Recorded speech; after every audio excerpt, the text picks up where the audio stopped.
बिहार सरकार के सूचना एवं जनसंपर्क और जल संसाधन विभाग के मंत्री संजय कुमार झा ने कहा कि नीतीश सरकार ने वैश्विक स्तर पर ब्रांड बिहार स्थापित कर राज्य के पुराने गौरव को वापस लौटाने का काम किया है।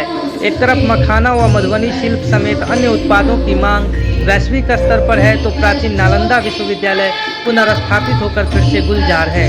इसमें देश के विभिन्न भागों के साथ विदेश से छात्र पढ़ने आने लगे हैं। वह बिहार दिवस पर बिहार सरकार द्वारा कॉन्स्टिट्यूशन क्लब में आयोजित बिहार के गौरवशाली अतीत एवं वर्तमान में विकास के पथ पर अग्रसर बिहार परिचर्चा को संबोधित कर रहे थे। उन्होंने कहा कि वैसे तो नीतीश सरकार के कामकाज का मूल्यांकन इतिहास करेगा कि सरकार को पहले कैसा बिहार मिला था और आज वर्तमान में यह कैसा है, पर राज्य का सर्वांगीण विकास और बदलाव हर ओर दिखता है।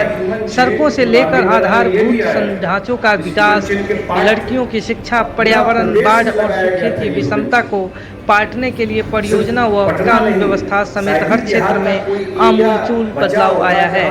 संयुक्त राष्ट्र पर्यावरण कार्यक्रम के भारत प्रमुख अतुल बगाई ने नीतीश कुमार को दूरदृष्टा मुख्यमंत्री बताते हुए कहा कि किसी भी राजनेता को भविष्य की चिंता करते हुए पर्यावरण के प्रति अभियान चलाते नहीं देखा। उनके जल जीवन हरियाली कार्यक्रम ने वैश्विक स्तर पर लोगों का ध्यान आकर्षण कराया। संयुक्त राष्ट्र यूएन ने उन्हें वैश्विक नेताओं को अपने कार्यक्रम की जानकारी देने को बुलाया।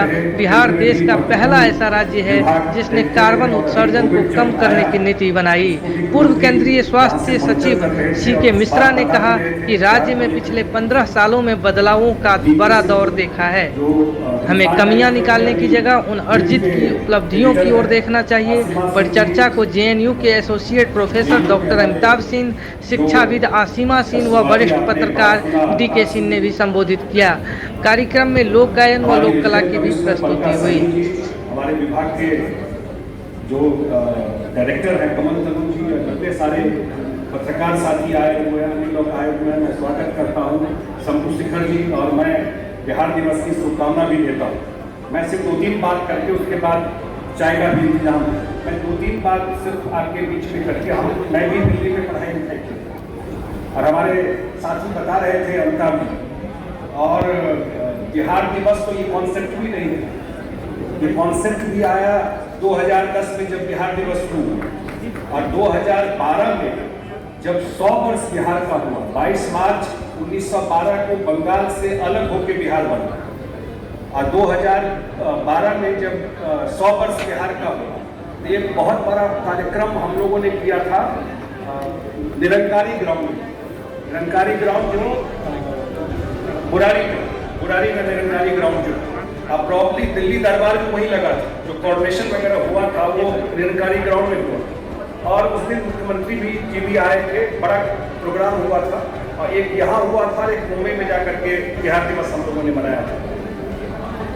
और उसका पर्पस ये था कि बिहार दिवस में जो बहुत सारा चीज हम लोग तो रहे दिल्ली में, हम तो खास करके जो लोग बिहार के बाहर बिहार में रहे वो ज्यादा अनुभव किए बिहार के नाम को लेकर, और वो अच्छा बुरा ज्यादा फील करते हैं, बिहार का अच्छा बुरा क्या हुआ, तो वो ज्यादा समझ पाते थे तो बिहारी क्या लगता था सब उस समय जो भी परिस्थिति थी। लेकिन अभी जो हमारे हमसे पहले जो साथी बता रहे थे कि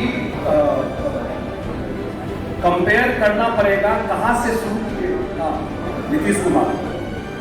आप किसी और स्टेट से मैं देखता हूँ कि बहुत सारा फिगर आ जाता है, बिहार का रैंक यहाँ पहुँच गया, बिहार का रैंक यहाँ पहुँच गया। लेकिन बिहार में जब नीतीश कुमार जी को काम करने का मौका मिला तो बेस क्या था, किस बेस पे वो काम करना शुरू, कितना % रोड था।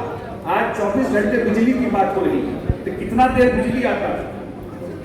आज लड़की की साइकिल की बात हो रही है, तो पटना में लड़की साइकिल चलाती थी इस सरकार के आने से पहले? हमको तो नहीं दिखा पटना में भी कोई लड़की साइकिल चला, तो गांव की बात को छोड़ दी। ये जो बेस पर काम करना शुरू, और बिहार जैसे प्रदेश में आकर के डिफरेंट स्टेट था, ब्यूरोक्रेसी की भी बात हो रही है, लेकिन 15 साल मैं पॉलिटिकल बात नहीं करना चाहता, लेकिन उसी में किस तरह का माहौल हो गया काम करने का। और बता रहे थे सीके मिश्रा, जब नीतीश कुमार जी आए पहला ही यही था कि रूल ऑफ लॉ एस्टैब्लिश करेंगे, या सिर्फ विकास की बात ब्यूरोक्रेसी में हो गई, और ये सब करके स्टेट में इन चीजों को मुख्यमंत्री जी ने दिखाया 15 साल। अब मैं हमेशा लोगों को बोलता हूँ कि अभी एक बड़ा जबरदस्त फोटो आया नालंदा यूनिवर्सिटी, उसका देखे होंगे, बहुत जगह चला है। अब लेगेसी तो इतना बड़ा था, जो हम लोग जो पढ़ते हैं कि जब यूरोप में यूनिवर्सिटी नहीं था तब नालंदा में यूनिवर्सिटी चलता था। उस समय लोग बाहर से आकर के नालंदा यूनिवर्सिटी में पढ़ते थे, और आज वर्तमान भी ठीक हुआ है कि आज फिर उसी नालंदा यूनिवर्सिटी को, जो बिल्कुल खत्म हो गया था,